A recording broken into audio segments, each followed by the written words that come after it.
Hello အားလုံးပဲမင်္ဂလာပါ Zen Vibes Diary YouTube channel လေးကနေပြန်လည်ကြိုဆိုလိုက်ပါတယ်ဒီဗီဒီယိုလေးကတော့ဇန်တိလို့တင်ဆက်တာမဟုတ်ဘဲနဲ့ဇန်တိကျင်တဲ့အကြောင်းအရာတစ်ခုကိုဇန်ရဲ့ fan တွေကိုပြန်ပြီးတော့မေးကျင်တဲ့အကြောင်းအရာဗီဒီယိုလေးပဲဖြစ်ပါတယ်ဒီပင်ကြီးကဇန်တို့ channel မှာပေါက်နေတာတော်တော်ကြာပြီပေါ့နော်တက်တန်းကြီးအပင်ကြီးရဖြစ်နေပြီပေါ့တချို့တစ်ကိုင်းနေဆိုလို့ရှိရင်လည်းတခြားအပင်ကိုပြီးပြီးတော့ကျိုးကြတော့မယ်ပေါ့နော်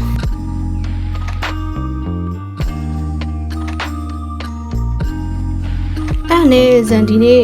ဒီတစ်ပင်ကြီးစီကနေပြီးတော့ကျွေကြတဲ့အဲ့ဒီအစိတ်လေးတွေပေါ့နော်အစိတ်လေးတွေကခြောက်ပြီးတော့ကျွေကြပြီးတော့မှကြာလာတာနဲ့အမျှအဲ့ဒီအစိတ်လေးတွေကခြောက်သွားပြီးတော့အမဲရောင်အစိတ်လေးတွေဖြစ်သွားတာပေါ့နော်အဲ့ဒါတွေကိုဒီနေ့ channel မှာတန်ရှင်းလုံးရင်နေရင်းနဲ့တည်ကျင်တဲ့စိတ်လေးတစ်ခုကြောင့်ဒီဗီဒီယိုကိုလုပ်လိုက်ရခြင်းဖြစ်ပါတယ်ဇန်တည်ကျင်တာကဒီပင်ကဘာပင်လဲမသိဘူးနော်ပြီးတော့သူ့ရဲ့အစိတ်လေးတွေကလေအယောင်လေးကနှစ်ယောင်ဆက်လေးတွေရမ်းလှတယ်အစိမ်းလူရောင်ပုံမှာမှပန်းရောင်လေးတွေပေါ့နော်နှစ်ယောင်ဆက်ပုံစံမျိုးလေးဆိုတော့ရမ်းလှတယ်ဒါပေမဲ့ဒီအစိတ်တွေကဒီလိုနွေဦးရာသီမှာဆိုလို့ရှိရင်တို့ကဟိုပန်းတွေပွင့်တယ်လို့မျိုးပေါ့နော်အဲ့အစိတ်လေးတွေအစိတ်လိုပဲခေါ်မလားဒီအပင်ရဲ့ပန်းလို့ခေါ်မလားမပြောတတ်ဘူးပေါ့နော်အဲ့လိုလေးတွေပေါက်လာပြီးတော့မှစောင်းရာသီကြလို့ရှိရင်အဲ့ဒီအပင်ကြီးရဲ့တပင်လုံးကအဲ့ဒီအရွက်တွေရောအစိတ်တွေရောအကုန်လုံးကကျွေသွားတယ်သူတို့တွေအဲ့လိုကျွေသွားတော့ channel မှာအမိုက်ဖြစ်သွားတာပေါ့နော်သူ့အရွက်တွေရောအစိတွေရောဟာသူ့ရဲ့အပင်အောက်တဲ့ပြီးတော့ဒီအပင်ရဲ့အနောက်ကဂိုရောင်ခေါင်မှုပုံမှာလည်းအပြည့်ပေါ့နော်အဲ့ဒါတွေကိုတစ်နှစ်တန်ရှင်းရေးကိုတော်တော်လုပ်ယူရတယ်ပြီးတော့ထူးခြားတာတစ်ခုကလေ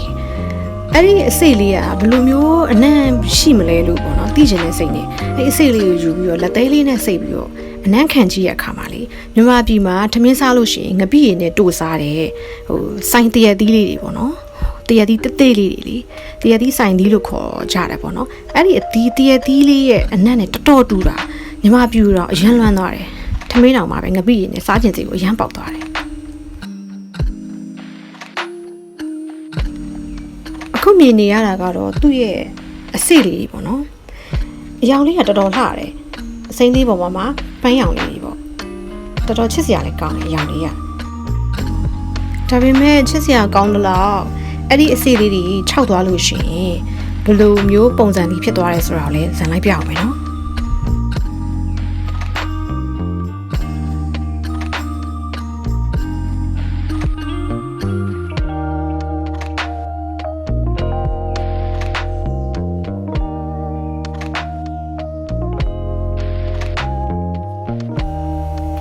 ဟောဒီမှာပါအဲ့ဒါကတော့ခုနကအယောင်လှလှလေးနဲ့အစိတ်လေးတွေခြောက်ပြီးတော့မှကြာသွားရင်ဖြစ်သွားတဲ့အစိတ်အယောင်ပုံစံလေးဖြစ်ပါတယ်ဒီမှာ6လေးဖြစ်သွားတာဒီမှာလေကြည့်လိုက်အဲ့လိုအစိတ်လေးတွေပဲတစ်နှစ်ကိုဒီအပင်ရကျွေတဲ့အစိတ်တွေရောအရွက်တွေရောဒီအမိုက်ပုံ2ပုံစာလောက်အနည်းဆုံးရှိတယ်အဲ့နှစ်တိုင်းတန်ရှင်းရေးလုပ်ရတာပေါ့နော်နွေရာသီမှာဆိုရင်တို့ကအရွက်တွေ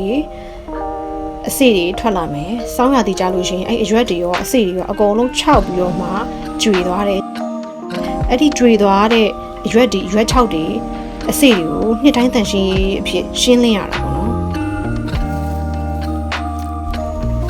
အဲ့ဒီတော့လေဇန်သိချင်တာကဒီပင်ကြီးကဘာပင်လဲနော်။ပြီးတော့ဒီအစိလေးတွေရော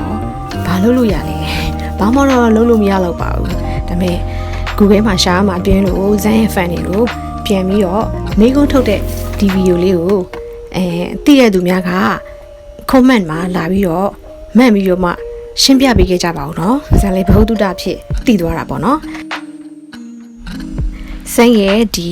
Zen Vibes Diary YouTube channel လေးကိုလည်း like follow နဲ့ subscribe လုပ်ပြီးတော့အားပေးခဲ့ကြဖို့အမေ့ကြပါနဲ့နော်